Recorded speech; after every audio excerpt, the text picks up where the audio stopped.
안녕하세요. 오늘도 사연 살롱을 찾아주셔서 감사합니다. 결혼 정년기에 접어든 20대 후반 여성이에요. 결혼은 해도 후회, 안 해도 후회라면서 왜 우리네 부모님들은 그렇게 자식들을 결혼 못 시켜 안달일까요? 저희 엄마 역시 다르지 않았어요. 제가 대학을 졸업하고 취업에 성공하자 엄만 바로 선자리부터 알아보셨죠. 그러시면서 누가 당장 결혼하라든 결혼 전에 1, 2년은 만나봐야 할 거 아니니 그래야 사람이 어떤지 알지. 그 기간까지 생각하면 지금부터 서둘러야 돼. 사람 일 모르는 거다. 처음부터 제대로 된 짝이 나타나면 다행이지만 그게 쉽니? 나이 들어 갑자기 혼처를 구하다 보면 조급한 마음에 등 떠밀려 가게 되는 수가 있어.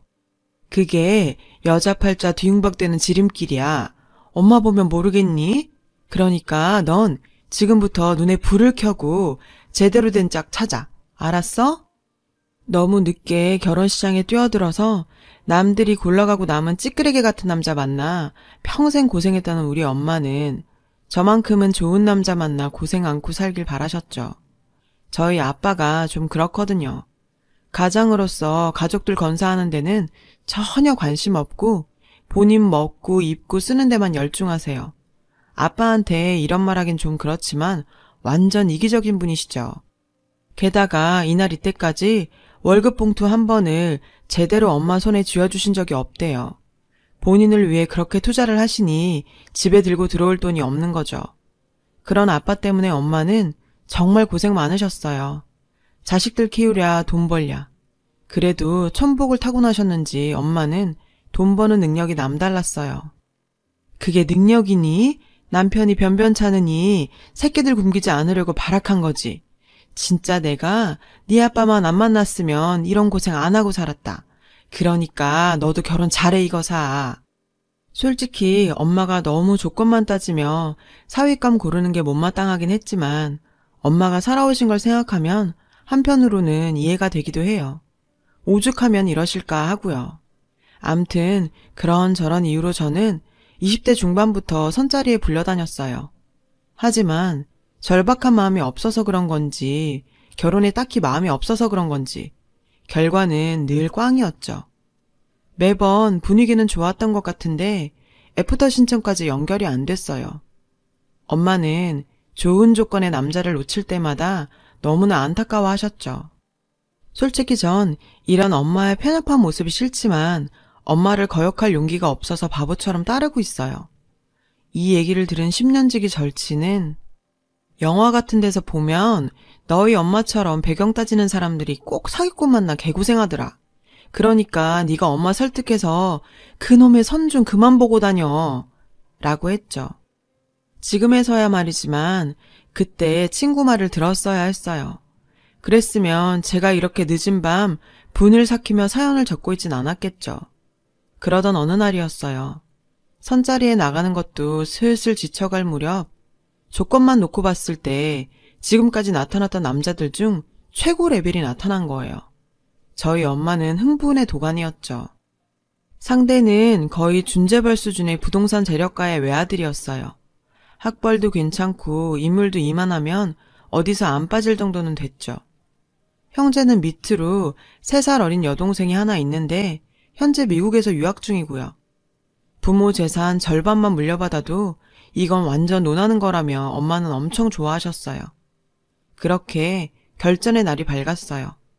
머리부터 발끝까지 전문가의 손질을 받고 나간 자리였죠. 상대남은 사진보다 훨씬 괜찮았어요. 목소리도 좋았고요. 무엇보다 마음에 들었던 건 매너였죠. 문 열어주고 앉을 때 의자 빼주는 정도가 아니에요.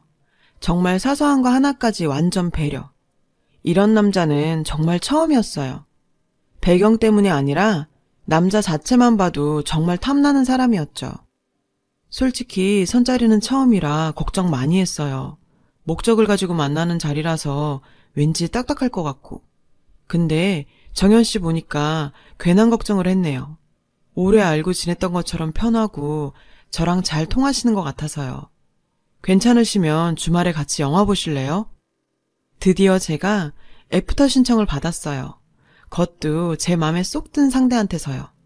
앞뒤 잴 것 없이 오케이를 날렸죠. 그리고 그날부터 우린 1일이 됐고요. 남자는 1, 2년은 만나봐야 제대로 알 수 있다던 엄마는 조건이 조건인지라 만난 지 2달밖에 안 됐는데 벌써 결혼 얘기를 꺼냈어요. 어차피 더 볼 것도 없는데 길게 시간 끌 거 없다면서요. 하지만 아빠 생각은 좀 달랐죠. 이 여자가 어떻게 된 거 아니야? 결혼이 애들 장난이야? 그놈이 어떤 놈인지 어떻게 알고 함부로 우리 딸을 줘? 그 집 돈만 보지 말고 어떤 사람들인지 살펴야 할 거 아냐? 어떻게 엄마란 사람이 딸 자식 시집 보낼 생각하면서 돈만 보냐? 돈이면 다야? 돈만 있으면 애 행복하게 해준대? 그럴 거면 대기업 회장 아들 딸들은 왜 하나같이 이혼을 했겠어? 사람이 나이를 먹었으면 나이값 좀 해. 애 앞에서 속물근성 부리지 말고. 아빠는 엄마한테 화를 냈어요. 아빠의 그런 모습은 처음이었죠. 늘 자기 자신밖에 모르는 이기적인 분이라고 생각했는데 좀 의외였어요. 아빠 말에 자극을 받은 것도 있고 솔직히 예비 시부모님들이 어떤 분들인지 궁금했어요. 부모를 보면 자식을 알 수 있다고 하잖아요. 그래서 남친한테 양가 부모님께 인사를 드려야 하지 않겠냐고 했죠. 어차피 결혼을 전제로 시작한 교제라 길게 시간 끌 거 없을 것 같았거든요. 남친도 흔쾌히 그러자고 했고요. 얘기가 나오고 2주쯤 지난 남친 집에 인사를 드리러 가게 됐어요. 살던 집을 리모델링 하느라 소유 중인 주상복합 아파트에서 잠깐 지내고 있다고 했어요. 그런데 잠깐 머무는 중이라는 집 수준이 어마어마하더라고요. 부동산 존재벌이라고 하더니 확실히 레벨이 다르긴 했죠. 좁은 집에서 손님 맞으려니 부끄럽네요. 좁은 집? 강남 80평대 주상복합 아파트가 좁은 집이라는 예비 시어머님 말씀에 살짝 주눅이 들었어요. 사는 수준이 우리 집과는 하늘 땅 차이가 났거든요. 그저 평범한 중상층인 우리와는 사는 집부터 이렇게 다른데 과연 이 결혼해도 되는 걸까 고민이 됐죠. 기울어도 너무 기우는 결혼이니까요. 그리고 이런 고민은 예비 시아버지를 뵙자 더욱 깊어졌고요. 내가 다른 건 몰라도 부동산으로 돈 버는 재주는 대한민국 안에서 손가락 안에 들 정도라고. 내가 돈 냄새를 기가 막히게 맡거든. 남들은 돈이면 다냐, 명예가 중요하지. 뭐 이딴 되먹지 않은 소리를 하는데 난 그거 다 개똥이라고 생각해. 오로지 부동산. 대한민국에선 부동산만 가지고 있으면 만사 오케이야. 주님 위에 건물주란 말이 달리 나왔겠어. 그래서 말인데 아가씨는 어느 정도까지 생각하고 있나? 네? 그게 무슨 말씀이세요? 예비 시아버님은 놀라는 제 표정을 보시곤 오히려 황당해하셨어요. 아니 무슨 말이냐니? 설마 우리 정도 되는 집에 빈손으로 들어올 생각하는 건 아니겠지? 결혼할 때 어느 정도 규모로 혼수를 해야 할지 아직 생각 안 했단 말이야? 아니 선보고 2달이 지났는데 부모님이랑 그런 얘기도 안 하고 뭐 했어? 아직 이런 말 하긴 이른 감이 있긴 하지만 아가씨, 우리 집에 시집 오면 땡 잡는 거라고. 내가 천년만년 살 것도 아니고 어차피 내 재산 우리 영준이랑 영란이한테 물려주고 갈 텐데 그 건물에서 나오는 세만 받았어도 죽을 때까지 다 못 쓰고 죽을걸? 그러니 이런 정도 집안에 시집 오면서 남들 하는 정도만 해오겠다고 하면 그거 완전 도둑놈 심보지. 혹시나 오해할까봐 내가 하는 얘긴데 내가 버는 족족 부동산에 꼬라박아 놔서 솔직히 당장 손에 쥔 돈은 별로 없어. 알다시피 요즘 한창 집값이 오르는 터라 팔기가 좀 그렇거든. 묵히면 적어도 2배 이상 뜨는데 바보가 아니고서야 누가 그걸 팔겠냐고. 그러니까 일단 살림집은 그쪽에서 해오는 걸로 하고 묶여있는 부동산 정리되면 그 돈은 내가 당장 빼주는 걸로 하자고. 네? 집을 저희가요? 엄격히 따지면 그쪽에서 해오는 건 아니지. 나중에 내가 돈 돌려주는 거니까. 대신 혼수는 최소 1억 선으로 맞춰왔으면 하는데 솔직히 1억이면 거저 아닌가. 내 건물만 팔아도 그게 얼마야? 설마 그 정도 능력도 안 되면서 우리랑 사돈을 맺으려는 건 아니겠지. 그런 거지 근성을 가진 사람들은 아니길 바래요. 그날 아버님의 말씀을 듣고 밥이 입으로 들어가는지 코로 들어가는지 모르겠더라고요. 집으로 돌아오는 길에 남친이 그러더라고요. 아버님 제안을 받아들이기 힘들면 얘기해 달라고요. 그러면서도 자기 아버님 말이 크게 틀린 것 같진 않다나요? 저 건물 보여? 실은 아버지께서 우리 결혼하게 되면 저 건물 팔아주시려고 했거든. 30억 정도 되는 건데 자기도 알겠지만 부동산 정리가 쉬운 게 아니잖아. 세금 정리하는 문제도 그렇고. 그래서 일단 자기가 살 집만 해오면 그 사이 정리해서 현금으로 주시겠다고. 그걸 종잣돈으로 굴려보라고 말이야. 봐서 알겠지만 우리 아버지께선 전형적으로 자수성가한 사업가 타입이시라 말씀이 좀 직설적이고 세셔. 그건 자기가 이해해줬으면 좋겠어. 그 뜻은 알겠어. 근데 혼수를 1억이나 해오라는 건 좀... 아버지가 바라시는 건 자기네 쪽에서 어느 정도 석이는 보여주는 게 도리가 아니냐는 말씀을 하신 건데 자기야, 혹시 기분 나빠? 전 아무 말도 할 수 없었어요. 이건 기분이 좋고 나쁘고의 문제가 아니니까요. 입장 바꿔 생각해보면 과한 요구는 아니잖아요. 30억짜리 건물을 팔아서 준다는데 신혼집에 1억 혼수면 솔직히 거저죠. 근데 그 수준을 우리 집에서 맞추기 힘들다는 게 문제라면 문제죠. 그날 이후 전 고민에 빠졌어요. 이 결혼 정말 하는 게 맞는 걸까? 하고 말이에요. 두 집이 차이가 나도 너무 나니까요. 우리 쪽에 맞춰달라고 하기도 그렇고 저쪽에 맞추자니 가랑이가 찢어질 판이고 주변에선 이런 절 보곤 호강에 겨워 요강에 똥 싸는 소리 한다고 하더라고요. 30억을 준다는데 빚을 내서라도 집이랑 1억 혼수해가야지 무슨 소리냐고요. 그래서 전 혼자 고민할 게 아니라 이 사실을 부모님께 솔직히 말씀드리는 게 낫겠다고 생각했어요. 뭐? 신혼집에 1억 혼수? 아니, 우리 형편이 그걸 어떻게 해? 부동산 준재벌 사위를 둘 생각에 들떠있던 엄마는 세상을 잃은 듯 허망한 표정이었어요. 오히려 아빠는 담담한 표정이셨죠. 그리곤 제 생각을 물으셨죠. 그쪽에서 요구하는 대로 해주면 정연이 넌 그 집으로 시집 갈 거니? 그러자 엄마가 대뜸 소리치셨어요. 할 능력은 되고? 아휴, 이 인간아. 그러게 집안 살림에 보탬이 됐었어야지. 이날이 때까지 지져온 것만 하고 살더니 딸 자식 하나 있는 거 가슴에 피멍들게나 하고 있네. 근데 솔직한 심정으론 전 이제야 환상에서 깨어난 것처럼 후련했어요. 준재벌? 솔직히 저와는 안 어울리거든요. 어떻게 결혼은 한다 쳐요. 그 다음은요. 매번 무슨 일이 있을 때마다 시댁에선 우리 부모님을 우습게 아실 테고 우리 부모님은 죄인처럼 고개 숙인 채로 주눅 들어 있을 게 뻔하니까요. 돈 많은 집에 시집 가자고 내 부모를 그런 꼴을 만들다니. 생각만 해도 눈물이 날 것 같았어요. 그래서 아빠한테 그동안 재밌는 꿈 꿨다 생각하고 정리하겠다고 했어요. 그랬더니 미안하다. 이게 다 못난 애비 탓이다.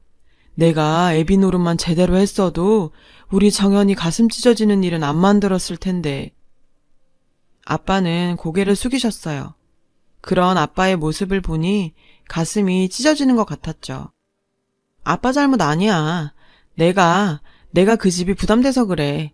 난 평범한 집에서 지금처럼 사는 게 편하거든. 그러니까 아빠 미안해하지 마. 근데 말이다. 아무래도 이해가 안 가서 말이야. 아빠는 잠시 입술을 달착거리시더니 말을 이어가셨어요. 30억짜리 건물을 굳이 팔 이유가 있을까? 예비 사돈 말대로라면 그냥 두는 게 돈 버는 일인데 굳이 팔아서 주겠다고? 리모델링 중인 집도 있겠다. 신혼집이 필요한 거면 지금 사는 집에 니들이 들어가서 살아도 되고 정 안 되면 우리 집에서 살아도 되는데 말이야. 듣고 보니 정말 이상하더라고요. 그래서 다음날 엄마와 함께 부동산 중개소를 찾아가 그 건물에 대해 물었어요. 그랬더니 글쎄, 그 사람들 1년 전부터 근처 부동산에 들락날락 하면서 그 건물에 대해 묻고 다녔지 아마. 건물주와는 아무 상관없는 사람이며 보아하니 사기꾼들 같다고 하더군요. 엄마와 전 대차게 머리를 한 대 맞은 사람들처럼 잠시 멍하게 서 있었어요. 집으로 돌아와 인터넷 등기소에서 그 주소의 건물 등기부 등본도 찾아봤어요. 그런데 엉뚱한 사람 명의로 나오더라고요. 심지어 현재 살고 있는 주상복합 아파트 역시 다른 사람의 명의였고요. 다 거짓말이었던 거죠. 그래도 혹시 무슨 사정 때문에 명의를 타인 명의로 해놓은 게 아닐까 싶어서 확인을 해보려고 업체에 남친의 뒷조사를 의뢰했어요. 그리고 며칠 뒤 업체에서 주소를 하나 보내줬어요. 전 그 주소를 들고 찾아갔죠. 재개발이 진행 중인 동네였어요. 온통 빈집들이 질비한 가운데 아직 이주를 하지 않은 몇몇 가구들이 있었죠. 주소지로 가서 벨을 누르자 맙소사 예비 시어머님이 나왔어요. 절 보자 도망치듯 집 안으로 달려들어가더군요. 안으로 들어가 보니 집안 살림에는 온통 빨간 딱지가 붙어 있었어요. 제 앞에서 그렇게 당당하던 예비 시아버님은 날근날근한 런닝 차림으로 거실 바닥에 앉아 줄담배를 피우고 있었고요. 절 보자 귀신이라도 본 사람처럼 놀라시더군요. 아니, 네가 여긴 어떻게...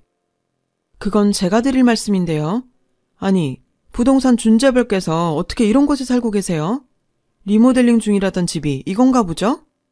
제 목소리를 듣고 남친이 방에서 나왔어요. 모든 게 까발려진 상황에 남친은 망연자실한 표정이 되었죠. 왜 안 그렇겠어요? 와, 이건 정말 쇼킹이네. 우리 부모님한테 1억 혼수도 못해주는 거지근성가진 사람들이냐고 하더니 이건 뭐 어떻게 말이 안 나오네요. 아버님, 허언증 있으세요? 그러지 않고서야 이게 말이 돼요? 도대체 뒷감당을 어떻게 하시려고 이런 말도 안 되는 거짓말을 하셨어요. 난 이런 줄도 모르고 우리 부모님 가슴에 못을 박았네요. 입 있으면 말 좀 해보세요. 자기야, 그게 아니라 처음부터 자기를 속이려고 그런 건 아니야. 아버지 사업이 망하는 바람에 우리도 어쩔 수 없이 이런 짓을 하게 된 거야. 그치만 자기를 사랑했던 내 마음은 진심이었어. 믿어줘. 이 남자 끝까지 거짓말을 하더군요. 뭐? 사업이 망해? 그 마음은 진심이었어? 이게 끝까지 거짓말은. 야, 내가 여기 이러고 올 적엔 네 뒷조사 하나 안 하고 왔겠니? 너 전에 혼인빙자 사기치다 걸려서 위자료 물어주느라 개털된 거 다 알고 왔어. 그거 만회하려고 우리 집에서 돈 뜯으려고 네 부모까지 동원한 거 다 알아. 사람이 어쩜 이렇게 추잡스럽니? 아, 뭐야. 알면 안다고 말을 하지. 그랬음 쪽팔리는 척은 안 했을 거 아냐. 야, 솔직히 니네 엄마가 더 문제 아니냐? 부동산 중개벌이라니까 아주 살살 기더라. 딸내미 팔아 재벌 사돈 돼보겠다고 아주 혈안이 됐던데 그런 주제에 누굴 탓해. 있는 집에 딸 시집보내 한몫 챙기려는 네 엄마나 여자 올려서 돈 좀 뜯으려는 나나 뭐가 달라? 도찐개찐이지. 도찐개찐 좋아하시네. 너에 비하면 우리 엄마는 애교 수준이지. 넌 사기치고 딱 걸린 주제 어디서 큰 소리야. 너 나랑 만나면서 양다리까지 걸쳤더라. 나한텐 걸렸지만 아직 남아있는 쪽이 있어서 그렇게 의기양양인 거니? 근데 어쩌냐? 너 그쪽도 쪽박됐어. 그쪽에선 돈까지 빌렸다면서. 내가 오기 전에 전화해서 네가 어떤 놈인지 다 까발려줬어. 그러니까 헛된 기대는 접어. 너 같은 놈이 결혼은 무슨 결혼이니? 내가 경찰 불렀거든.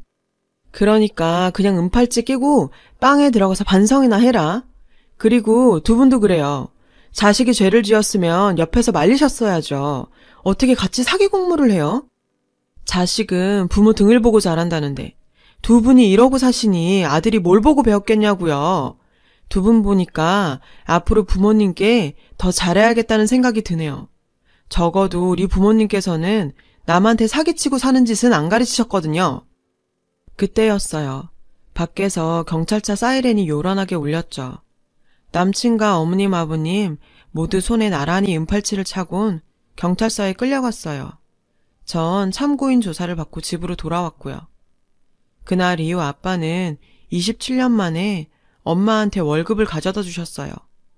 엄마는 그날 우시더라고요. 이번 일을 계기로 앞으론 가장 노릇을 잘하겠다고 각서까지 썼습니다. 그리고 엄마는 제 앞에서 선보란 얘긴 일절 꺼내지 않기로 했어요. 돈 있는 남자 만나라는 말도요. 10년지기 친구 말처럼 이렇게 된통 사기꾼한테 당하고 나서야 정신을 차리다니. 저도 참 미련하죠. 충격적인 일을 겪었지만 저도 느낀 바들이 많네요. 앞으로 더 알찬 삶을 살려고 노력해야겠어요. 지금까지 제 사연을 들어주셔서 감사합니다. 따뜻한 하루 보내세요. 여러분, 사연 댓글에 응원과 현명한 조언 부탁드려요. 좋아요와 구독은 저에게 큰 힘이 됩니다. 오늘도 좋은 일 가득하세요.